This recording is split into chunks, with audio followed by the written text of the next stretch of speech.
మరి కేటీఆర్ వాళ్ళ నాన్న పేరేంది? గది కూడా తెలియదా? కేసీఆర్ సారు. మరి వాళ్ళ నాన్న పేరేంది? హగ్గ నెత్తిగక్కుంటారేంది?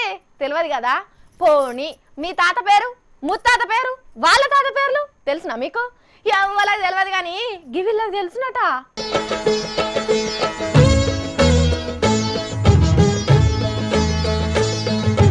వీళ్ళంతా ఎవరనుకుంటున్నారు? ఏదో మీటింగ్ పెట్టుకున్నారు, లేకుంటే ఏదో ఫంక్షన్ అవుతున్నది అనుకుంటున్నారా? ఒక రకంగా పంచనేని వల్ల. కాకపోతే ఫంక్షన్ కు బయట వాళ్ళు ఎవ్వరు రాలే, అంతా ఒక్క చెట్టు కొమ్మలే.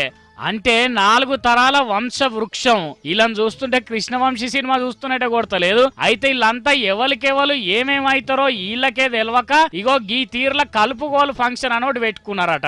అంతేనా పెద్ద మనిషి? ఇప్పుడు మా కుటుంబం ఏంటంటే 270 మంది కుటుంబాలు ఉన్నారనమాట. మా అమ్మమ్మల కుటుంబం. అయితే ఎవరెవరు ఎక్కడ ఉన్నారో మనకు అర్థం కావడం లేదు.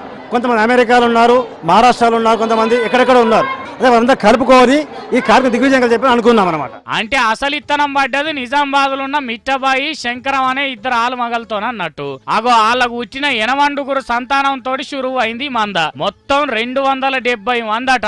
ఓరక్క వీళ్ళు ఇంట్లో ఏదన్నా పంచన అయితే బయట వాళ్ళు ఎక్కడిదిగా, వీళ్ళకీళ్ళే సాలేదట్టున్నారుగా. ఇక ఈ అవ్వని అడుగుదాం, అందరు ఒక్కతాన కూడిరుగా ఎట్లా అనిపిస్తున్నదా మరి? అవ్వ చెప్పు, ఎట్లా అనిపిస్తున్నది?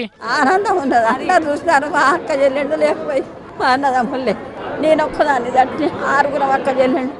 ఊకో అవ్వ, ఇప్పుడు ఎన్నెందుకు గాని అందరు ఒక్కతాన జమ అయినరు. సంబరంగా ఉండాలి. మీ అసొంటోళ్ళ దీవనార్తులు ఉండాలి వాళ్ళకు. నాకంటూ కూర్చోడు అంతా ఆనందం అయిపోయింది. అందరు చల్లగా ఉండి కొడుకు ఆశీర్వాదం కలిసి మెలిసి అందరు ఉండవచ్చు. మరి ఇట్లా అందరు ఒక్కతాన కూడి ఒట్టిపచ్చిగా సెల్ఫీలు తీసుకున్నాడు కాదు. ఇండ్లెవల్దన్న పుట్టినరోజు అయితే ఆ దినం నాడు 5 మొలకలు నాటాలని తీర్మానం కూడా చేసిర్రట. మరి మొలకలు నాటుడు అయితే మంచిగానే ఉన్నది గాని కనీసం మీ దాంట్లోనే ఉన్న గరీబోళ్ళకింత సాయం అయితే మీ వంశం వేరు పేరు గట్టిగా నిలబడుతుంది.